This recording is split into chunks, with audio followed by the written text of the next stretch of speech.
Hello, everyone. While I wait for my guests to arrive,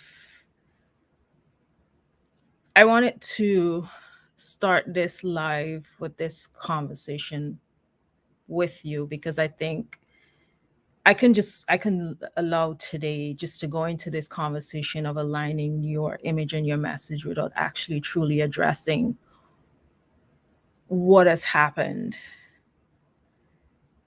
I think this is like the first time in my life I was kind of like thinking about it today when I saw the news that versus Wade is no longer, it's been overturned.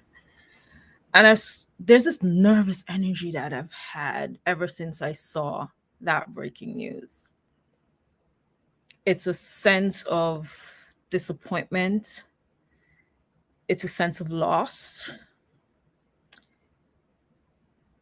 it's a sense of like I'm grappling for words to understand how is it that to be human in a world means that as a woman, as a person, as an individual, certain sections in society can make decisions on what's best for my health, on what's best for this life that I'm living, and I only get to live once. Hi, Sunita. We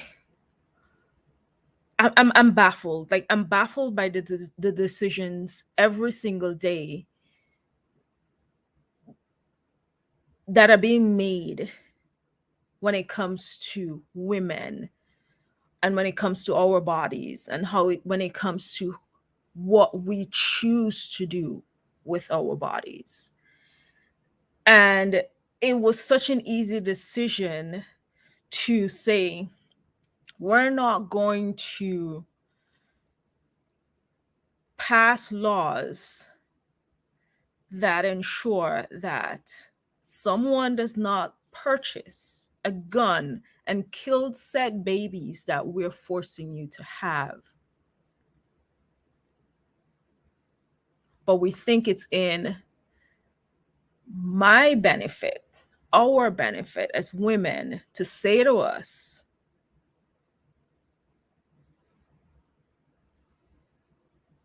that there should be a law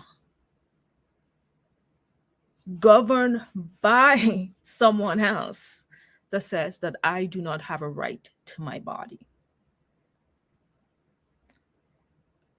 I have never been pregnant.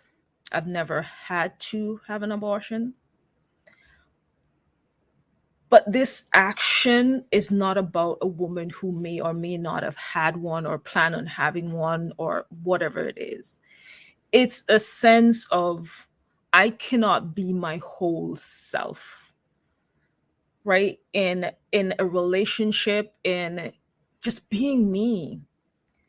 Because I'm thinking as well that we're talking about saying to women, contraceptives should not be an option, that I do not have a right to plan and to decide if or when or how or whatever I want to have a child.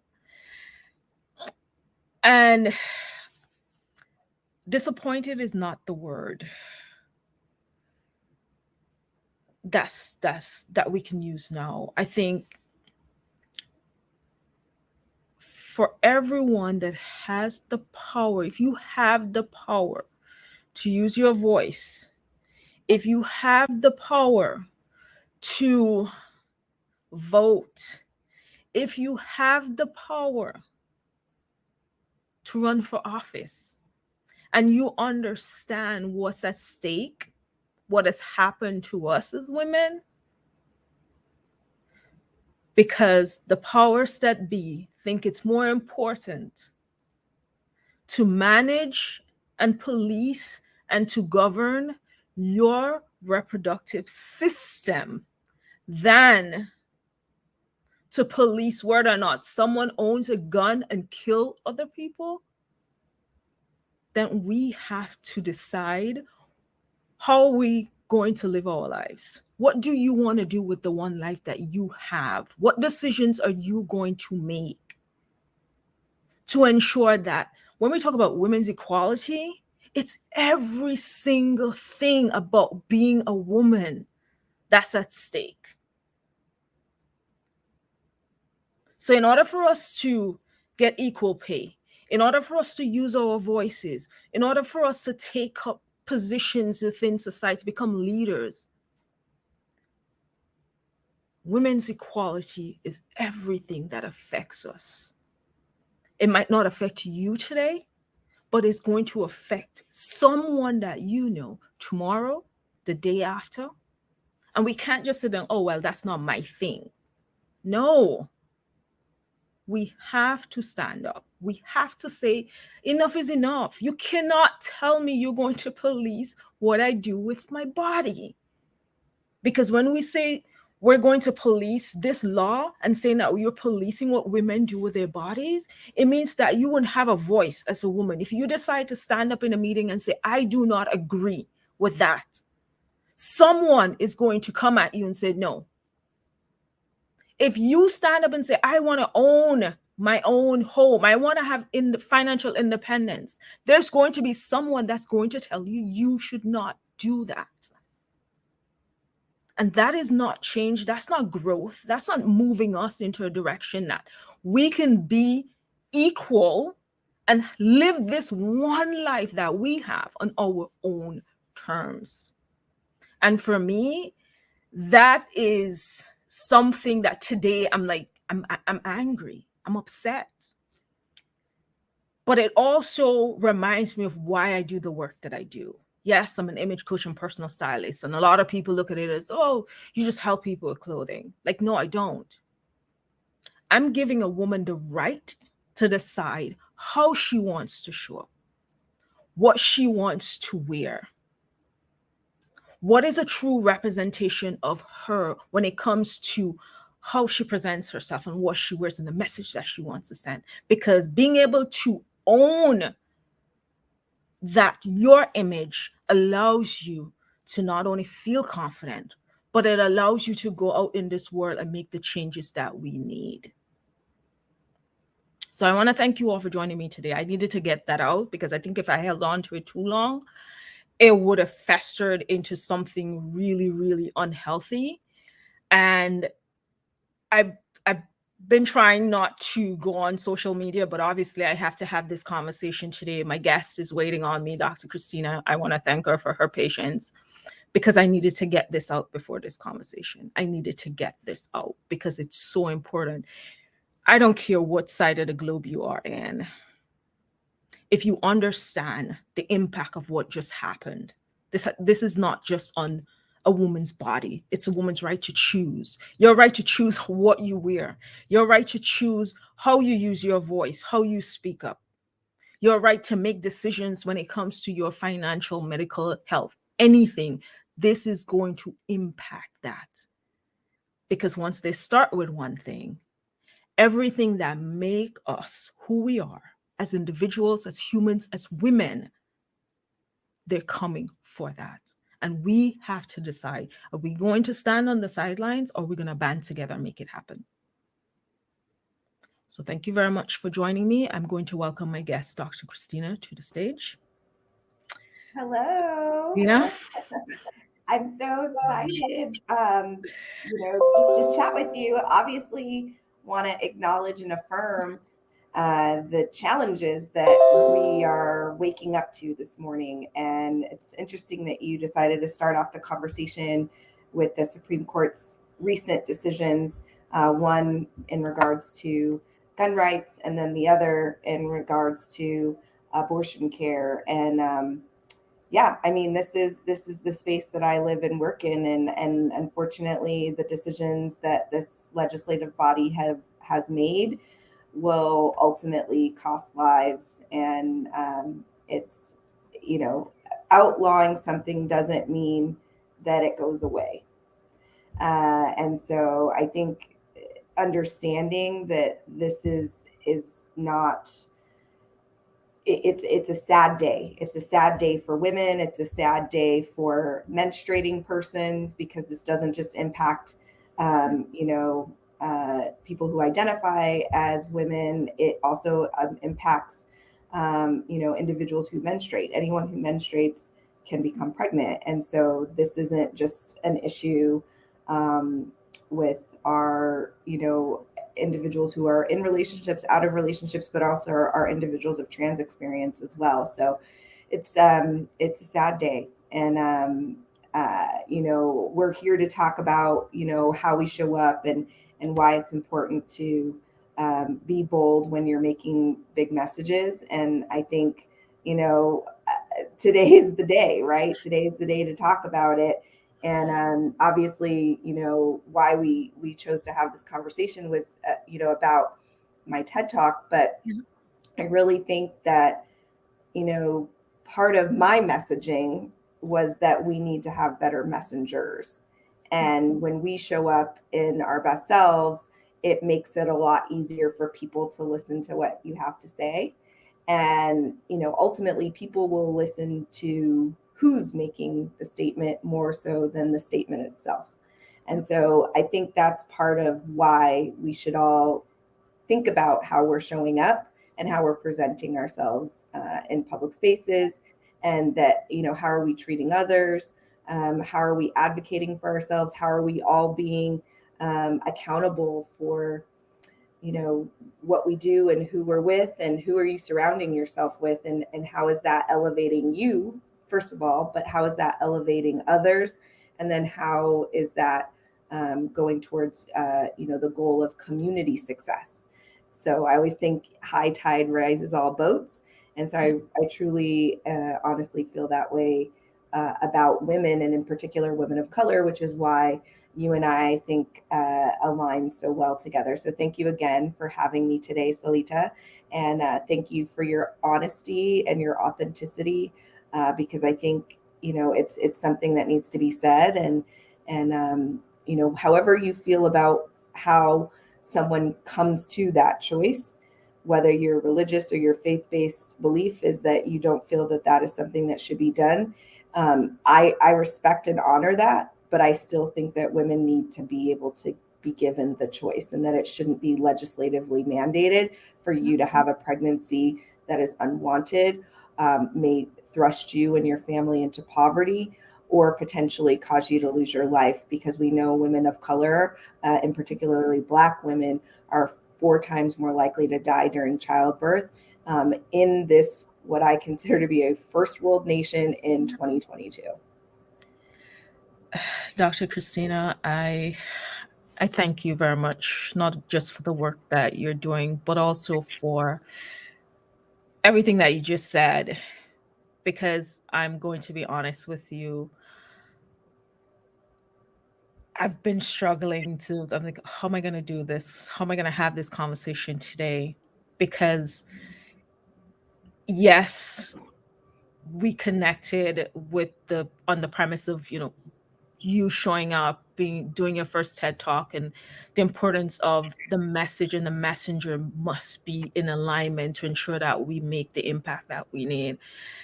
And I was struggling. I actually thought about, okay, I don't think I can do this today, because I couldn't wrap my mind around what this conversation could be like, what it should be like, and not to make light of the moment that's happening right now. But you said it, and I think you just gave me, honestly, you just gave me the clarity in terms of the direction of this conversation. In that, yes, we're talking about aligning image and messaging and the importance of it, not just as women, but as women of colors, like the importance of us saying, we're showing up in spaces to become leaders and be a part of the decision making. And so, to oftentimes we notice, as Black women, we enter these spaces and we're completely judged on every single thing, right? There's our race, there's the fact that we're a woman, and then added to that, there's everything about us, the way we present ourselves, from our hair, from, the jewelry, the makeup, Now I every. have my hair I know. braided, and that's the thing too. Like I can't tell you how many people have been like shocked that I have my hair braided, and I'm like, why? Why is that? Why is that a thing? Like this is my heritage. This is my, this is my crown, and I honor my ancestors. Yeah, and I'm still baffled by the idea that something as natural as my hair, the same as yours, it may not look the same, but it's growing out of our heads, that becomes a point of conversation in the workplace, or it becomes a point of conversation in that. I mean, you're a TEDx speaker, and you thinking, okay, not only what am I going to wear, but is my hair, should I wear it in a natural state? Is it going to be accepted? Right? Mhm. Is Yeah. this dress that I'm going to wear, is it an acceptable color? Hmm. Yeah, I had a bold choice, and I will tell you, my dear, there were audible gasps when I walked on that stage And because yeah, I it was bold, and I went back and forth with you about it, and then I tried it on, and it like fit me like a glove, and I felt strong, and I felt powerful, and I was like, you know what? I'm 100% that girl today. I'm gonna be this person. I'm showing up, and you don't see me. yeah, Like literally, I'm day glow, like like you are and going to see me. yeah, exactly. And I appreciate you trusting me and making that decision. But I want to talk about that for a little bit. And making the decision to be bold, to go bold, and it wasn't just in what you were saying. It was about the way you presented yourself, right? And Mhm. as a Black woman, to be bold like that, not only in your words, in your message, but in your wardrobe, there's this whole perception of, how am I going to be perceived? Is it going to take away from my message? Is it going to overshadow me? Is it going to be too much? Right. And I wanted to ask you, one of the questions I really wanted to ask you as well is like, what do you think was some of the things that in that moment, because I remember you sending, you're like, ooh, the color is a lot, right? It's a lot. But then you tried it on, it's like, ooh, it looks good on.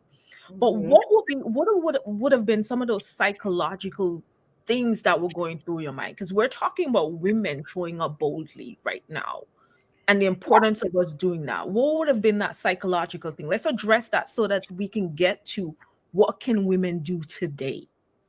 Well, the first thing is I want to tell everyone, don't let anybody dampen your shine. And if you feel good in something, wear it, because that is the key, is how do you feel in it? How does it make you feel? Don't dampen your shine for others, and don't concern yourself about how you presenting is going to make others feel. And I think that was the psychological thing, right? For me was, oh, what are other people going to think? Oh, I'm going to be wearing this super bold color. I don't want to be accused of being aggressive or harsh. It's all about like wanting to fit in and wanting to be, and here's the thing, it's my personality to be bold and to be exciting and to be happy. And I felt like that color really embodied that, not to mention the fact that it looked fantastic on my skin tone. So that's the other thing too. So it's like you want to dress the part, but you also want to wear something that makes you feel good, Yeah. and then something that complements your skin. And then also, because this was recorded and this was for video, also something that showed up well on camera. And so that's the other thing too, that, like looking and seeing me in person, it was super bright. But the thing that I loved was that it looked amazing on camera. Like it was so beautiful, like, and it was so crisp and clean and looked so smart. And it, like, there was so much about it that I loved, that was, it was fancy and simple at the same Yeah. time, which I don't even know how you do, but like somehow that like happened. Yeah. And even down to the fact that I wore nude shoes with no adornment, and no earrings. I had on a very simple necklace, but it was like it everything fit. even down to the fact that we had like a full glam squad hair makeup there for us that Ted provided, and which was phenomenal. And even just like the point of like having them style my hair in these very loose kind of beachy waves.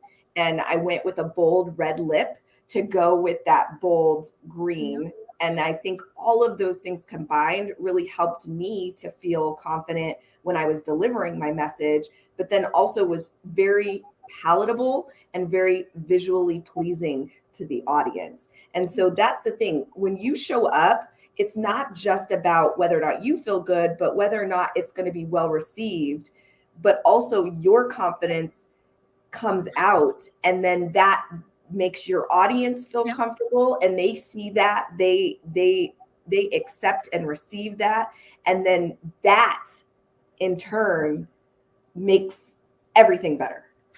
Absolutely. Like when I saw the pictures, I was like, I mean, I don't have kids, but I get the sense of a proud mom. I mean, Oh, I'm the first of 5 girls, so I kind of have my younger siblings on me. But it was like a proud moment because that was something, not just the way what I wanted to capture was your personality, because I met you in person. And if you've ever met Dr. Christina or maybe heard on a podcast or anything, just looking at her right now, your energy is infectious. Your energy is something that it doesn't matter what's happening in the room. Once you enter, everyone is like, yes, right?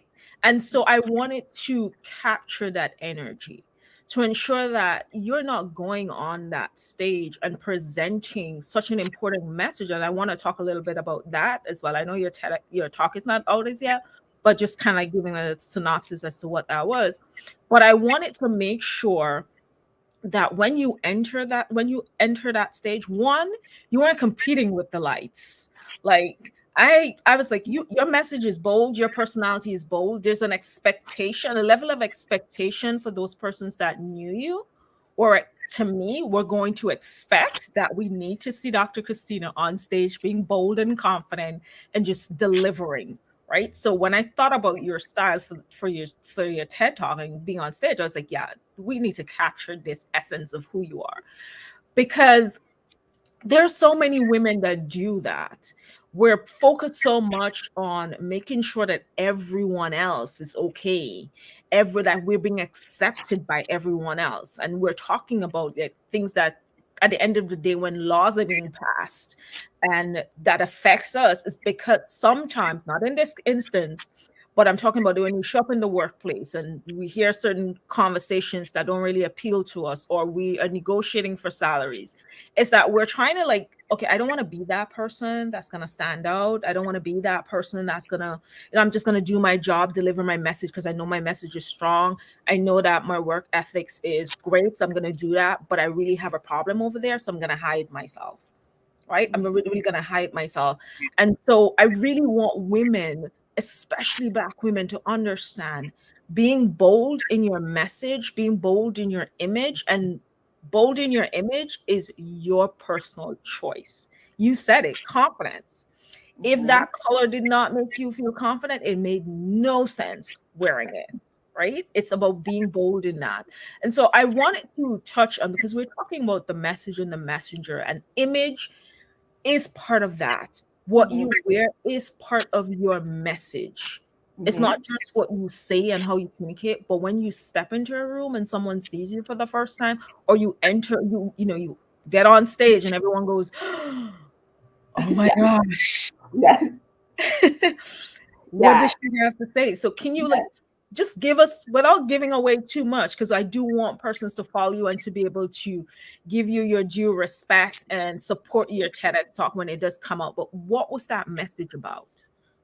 Yeah, I mean, I think the biggest thing is the power of storytelling. So, one of the first things that I talked about was an encounter that I had with this elderly Black woman at a vaccine clinic that I ran during the beginning of the COVID-19, vaccine rollout, Yeah. and how people were waiting in line for hours. And oftentimes you saw, even though these clinics were being conducted in communities of color, there weren't a lot of people that reflected the community that were accessing those resources, because the digital divide, they didn't have a computer, they didn't know where to go to access the information to get the appointment, they didn't have transportation. There were many things that were a barrier to those communities of color seeking that care. And so when I saw this elderly Black woman who was brought there by her granddaughter, she looked at me, because I know she was hesitant, and I know she was, she looked like she was apprehensive about getting vaccinated. But because she saw me and she saw someone who looked like her, it made her feel at ease. And not just that, but the fact that I was the one running the clinic gave her even more confidence that she was in the right place. And so I offered to personally vaccinate her because I saw that she seemed apprehensive, and there was no one else that looked like her that was actually doing the injections that day, even though it wasn't a predominantly African American community. And so I tell that story because after she left, she told me, well, I should say right before she left, she told me she was going to tell her friends. And I think that's the power of making a change in one person's life. It can create a ripple effect that can go on and impact others' lives. Because I don't know how many people she helped or how many people's lives she touched by telling them about her lived experience, but she probably saved people's lives in her community because she talked about how easy it was for her to get vaccinated, and ways that her friends that were also elderly, this woman was in her 90s, that they could also access those resources. And so that was part of my message, was that we need to have more diverse healthcare professionals that are more reflective of the communities that they serve, in order to make sure that the message that we provide to them can be heard, acknowledged, and drive action to change. Because when we don't do that and we choose the wrong messengers, it can actually cost lives. And we saw that firsthand during the pandemic, because people chose not to get vaccinated because they were listening to people in their social circles or misinformation campaigns, and they chose not to be vaccinated, and it cost them their lives. And so, when we provide information from someone who looks and sounds like you, first of all, or if we provide that information in language, because there are several people that may access resources and may say that they speak English, but they may not be able to read English. We need to do a better job of providing those types of services in order to make sure that people can make the best decisions for themselves, their families, and their communities. So that's the crux of my talk, and why I think it's so important, and that we all have the power. We all have the power to be the messengers that our communities need. And it may not, and you don't have to be a healthcare professional. You don't have to be a public health advocate. You can literally just tell people about your own lived experience and what your why is, and help them get access to resources that are factual and accurate. And that alone makes all the difference. Absolutely. Thank you very much for sharing that. One of the words that's popping out at me as you spoke, it's representation. Representation matters, right? And I bring this back to image and message. If more Black women, more women of color can go into corporate spaces, who decide to be entrepreneurs, can see other Black women and women of color standing in their truth, whether or not that is wearing your natural hair, if that's something that you want to do, or wear your braids, do that, right? Because it does signal you, not only have you given yourself permission to be yourself, which we shouldn't need permission to be ourselves, but you've also inspired someone else to do that, right? Because that's what you did. You showing up and saying, I am representing this community that needs proper healthcare, that needs the vaccine. And you showing up in that space gave that woman, one, ease, and two, oh, I see myself. Like, I can see myself, so I'm going to tell others.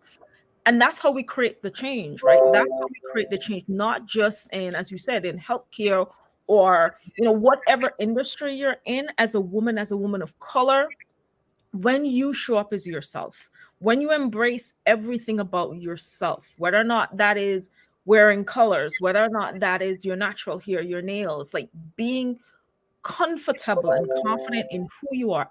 That's how we create the changes that we want. That's how we are able to put more women in leadership positions. Because hadn't you not taken that step, you would not have impacted that woman's life. And she would not have been able to impact how many other persons that she came in contact with. But you made a decision to be a leader. You made a decision to put yourself in the community of people that look like you and work with them, even though you work with healthcare on, the whole spectrum. It's not just isolated, but you noticed and understood the importance of showing up. I'm going to say showing up for your people. Like today, my words is like showing up for your people, right? Yeah, So, no, it's huge. It makes such an impact. I mean, I even think about like, so I also work in a clinic that caters to the LGBTQ community. I mean, this is Pride Month, and I think about the fact that we were one of the first primary care and family medicine clinics to be able to offer the COVID-19 vaccines outside of mass vaccination clinics, and I think people in my clinic that identify in that community were more likely to get vaccinated because we were able to provide that in a safe space that was a known community resource. So it's not even just showing up as yourself, but going to places where people are and already have established trust is also extremely important. Yep, absolutely, absolutely. I agree with that. And we have to, where the trust is, we have to go into the community. We have to not just say, and I'm trying to manage my emotions throughout this entire interview and the process and my level of like frustration and anger. But it's so important that we get out into the communities that we know are being affected, right? Get out into those communities, not because it's not affecting you, not because you may or may not agree with it. Know that there's someone else being affected, and how can you be a good human being if you cannot reach out to a community that's being affected in a negative way and say, how can I support you? What can I do? Right? How can I bridge the gap between what you're going through and my lived experience, which may be different from yours? And so I appreciate the work that you're doing, and I appreciate the time that you have spent with me today, just going through, like, just having this conversation of why it's so important for us to show up and making sure that not only the way we present ourselves, but the importance of the message that we're delivering. And so I wanted to like just kind of touch on, based on the work that, as we wrap up closely, the work that we did together, like in terms of, I've seen your branding, like you've updated your LinkedIn, you've updated with your new photos, and they look, as I said, they look amazing. If you have not locked into Dr. Christina on LinkedIn, Everyone needs to have that hero shot where you see like the audience, like everyone needs that hero shot in their life. Like, yeah, I love it. I love it. What would you say when it comes to like, what if during this process of working with me and finding that look that really connects your message to your personality and to your branding, what would you say was some of the lessons that you learned throughout that process, not only about yourself, but the importance of how you showed up? So one of the first things I just wanted to say is I really appreciated like you basically created a PowerPoint presentation for me, which is like fantastic. So my pharmacist brain was just like I was getting all the feels. It was all the things, right? So like you created this PowerPoint presentation for me. You talked about like, pros of this outfit, pros of that outfit, other, like you gave me all these different options, and it was based on the questions that you asked me. And I think first and foremost, for people who have never worked with a stylist before, I think you really need to know what your own personal style is. So that's the other thing too that I think is why we work so well together, is because I have a very firm understanding of my own personal style and what things look good on my body and what flatters my body type. Because you and I are both petite women, and not everything looks good on us. And so, like, it's like the proportions are really important. So I'm only 5'3", but I have super long legs, so I photograph really like I'm a lot taller than I look. So I tend to wear things that are more like 3/4 because when you see, the bottom half of my legs, like it makes me, it elongates me. So I think that's number one, understanding your own personal style, understanding what things flatter your body type, and then also your skin tone. So, if you're somebody who is, a more olive tone, you probably shouldn't, be wearing things that are yellow or like beige because it can wash you out. Also, where are you going to be wearing the outfit? Like for me, the production quality was insane. Like we're talking Super Bowl halftime level production quality. So the lights were crazy bright, right? So like if you're on that stage, like you don't want to wear white and you don't want to wear black because it washes you out and like you basically look like just a face, a head, and you weren't wearing clothes, right? So it's understanding your own personal style and your body type, also understanding the stage that you're going to be on, and then testing it out, looking at what it looks like on camera. Do the like sit test, right? Yes. Like you can sit down in it, see how you move. And the movement test. Like I would think about just about everything that I would do in an outfit. If I'm going to be sitting, if I'm going to be bending down, if I'm going to raise my arms, like I do everything to see, okay, is it free movement or am I feeling restricted? So that's a great tip. Yeah, so that was huge. I actually brought my shoes with me the day before and put my shoes on the stage so I knew how I would walk and feel. And like, so that's also a pro tip. And a couple other things too, which I'll keep to myself for right now. Maybe we'll do another one of these on how to prepare for doing your TED Talk once you get accepted for your TED Talk, and things you have with you day of, like a steamer, and extra pair of clothes and all the things. But so to go back to your original question, that initial kind of style quiz that you gave me, I think was really important. Understanding my own personal style, and then the fact that you gave me so many options. So, we had it down to like 3, but then within those 3, there were other kind of like small, subtle changes. So like I told you, oh, I really like this, but does it come in a different color? Oh, I really like that, but does it come in a closed heel and without adornment? Or, there was a couple other things that we talked about.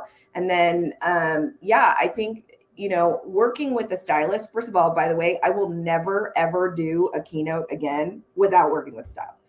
Like hands down, never again. Like, because from a stress factor, it was so relieving knowing that I didn't have to worry about that.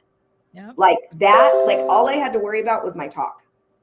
And like you sending me stuff, updating me on stuff, texting me, like it came together. Obviously it was a collaborative effort, but like your organization and your attention to detail and taking the comments and the things that I told you and really internalizing that and making these subtle changes, I think it really did make all the difference. And again, never again will I ever do a talk without working with a stylist. And not to mention the fact that I also now am actively utilizing Rent the Runway because it is life-changing.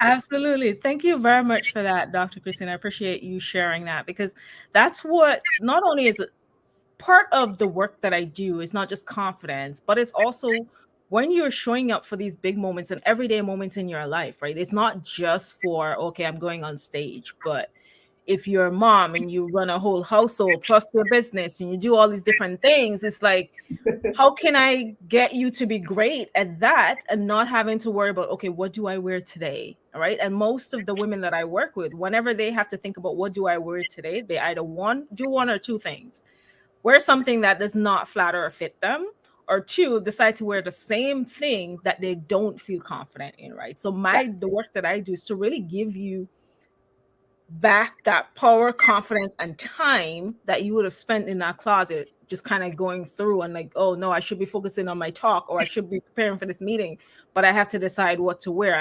And that's probably one of the reasons why so many women will say, okay, yeah, style is just frivolous, I don't have the time for this, whatever. Best investment ever. Like hands down. Like hands down. Absolutely. I appreciate that because it really is part of your personal development, your professional development. Because And as your you grow in personal your brand, business, your brand too, because you want to be consistent. exactly. Exactly. Exactly. So, Dr. Christina, thank you very much for joining me today. I appreciate everyone that joined live, that's watching the replay. I just have one question that I want to pitch out to the audience right now. Is like, is your image working for or against you? Right? Dr. Christina and I talked about the importance of aligning your image and your message. And so, one of the ways to really do that is that internal check, to have that discussion with yourself and really be honest. Is your style, your image working for or against you based on the things that you want to achieve in your life, whether or not that's personal or professional? So let me know your answers in the comments. Of course, I'll go back and answer those, just kind of like look at it and give any feedback that I can. I appreciate you being here, Dr. Christina. Thank you very much for your time. I appreciate you making me feel encouraged and empowered to continue this conversation, even when I didn't feel like I was in the mindset for it. I want to thank you. And that's what community is about, when we come together and we lean on each other when we don't have the strength sometimes. So thank you very much for that. I want to thank everyone on LinkedIn for supporting, for being here, and always being in my corner, even when I may not feel my best. So I appreciate you all. Thank you very much. Bye. Right.